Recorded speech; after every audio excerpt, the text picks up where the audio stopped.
This policy has never worked. The Americans tried it in the 90s.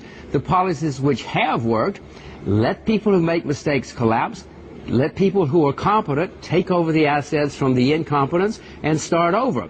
Now what's happening is the governments are taking the assets from the competent, giving the assets to the incompetent, and saying, now you compete with the competent. Jim, this is not going to work. I mean, this is madness.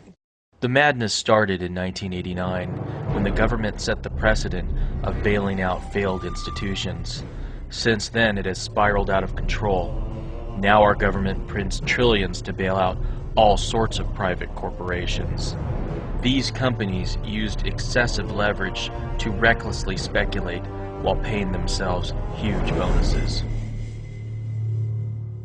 Since Obama was elected president, the Federal Reserve and U.S. Treasury bailout commitments have risen from $7.4 trillion to $14.2 trillion. $3.7 trillion has already been spent. The last country to see such a dramatic increase in the money supply was Zimbabwe, under the leadership of Robert Mugabe. We have different economic schools. We have the Austrian school, the school of rational expectations, monetary schools and so forth. In the US, we have a totally new school, and it's called the Zimbabwe school. And it's founded by one of the great leaders of this world, Mr. Robert Mugabe, that has managed to totally impoverish his own country. And that is the monetary policy the US is pursuing. If something goes wrong, print. If it doesn't get fixed, print more.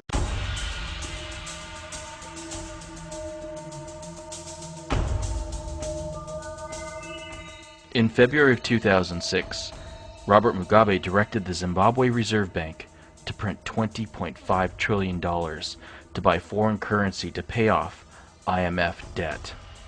This caused prices of consumer goods to go through the roof, and in May of 2006, the Zimbabwe government announced they would print an additional $60 trillion to pay for a 300% salary increase for the soldiers and policemen. In August of 2006, 3 zeros were chopped off the currency to form a new Zimbabwe dollar. And in June of 2007, $1 trillion of the new currency was printed to pay for a 900% salary increase for the soldiers and policemen. In July of 2007, Mugabe implemented price controls which forced stores to sell goods at government-ordered prices. This led the nation to complete chaos and empty store shelves. Mugabe's solution was to print more money, and in February of 2008, the total Zimbabwe money supply reached $800 trillion. By July of 2008, it cost $100 billion just to buy 3 eggs. In April of 2009, the Zimbabwe currency was officially declared dead and completely worthless. Zimbabweans were forced to transact in gold. If you need cooking oil, you have to exchange with gold. If you need melamine, you have to exchange it with gold. If you need soap, you have to change with gold. Everything is gold, gold, no Zimbabwean dollars.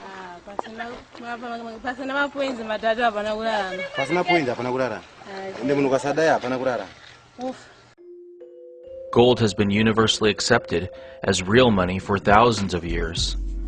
Unlike fiat currencies, gold can't be printed out of thin air. Gold is expensive to mine, and its supply will always be scarce. In 1980, the last time the United States had an inflationary crisis like the one we are rapidly approaching, gold prices surged to an inflation-adjusted high of $2,300 per ounce. Federal Reserve Chairman Paul Volcker was able to get inflation under control by raising interest rates to a high of 21.5%. Back then, we were the world's largest creditor nation. Today, we are the world's largest debtor nation, with a national debt of $11.4 trillion. If the Federal Reserve is forced to raise interest rates up to 21.5% once again, just the interest on our national debt will be over $2.4 trillion per year. This is a death sentence for the American taxpayer. The United States may have an annual GDP of 14 trillion, but more than 70% of it is consumer spending. The only way it will be possible for the United States to pay off its debt is by monetizing it and effectively printing the money out of thin air. The national debt is not our only major problem. Unfunded liabilities for Social Security and Medicare and Medicaid are now $55 trillion. Up until now, the Social Security system has worked like a Ponzi scheme, not unlike the one that was run by Bernie Madoff. Americans with jobs are paying into Social Security to fund those who are receiving benefits. With the retirement of the baby boomers, the Social Security house of cards is coming to an end. Our dollar today is worth 4 cents compared to the dollar of 1913 when the Federal Reserve took in charge of it. And if you don't deal with the dollar, there will be no retirement for anybody. We're going to have chaos. And that is why you have to cut spending. That's why we need a new foreign policy. We need to tie the people over here in this country, the people who are dependent, but we need to let the people get out, whether it's Social Security or medical care or education. The Constitution doesn't advise that we do any of that anyway. That's the only way we can solve the problem. Throughout history, the United States has had cyclical periods where paper assets, like stocks, are in favor, and other periods when hard assets, like gold, perform better than stocks. The long-term battle between stocks and gold is illustrated by looking at a chart of the Dow-to-gold ratio, which is the price of the Dow Jones Stock Index divided by the price of gold. After reaching a high of 44 in 1999, the Dow-to-gold ratio has been in free fall to its current level of 9. If the Dow-to-gold ratio bottoms once again at 1 like it did in 1980, we are looking at another 90% decline in the price of stocks when priced in gold. The Dow is going to be worth 1 ounce of gold. That's the level. So right now gold is worth $900 an ounce and the Dow is at 12,000. Those two numbers are going to meet somewhere. I don't know where, but they're going to meet.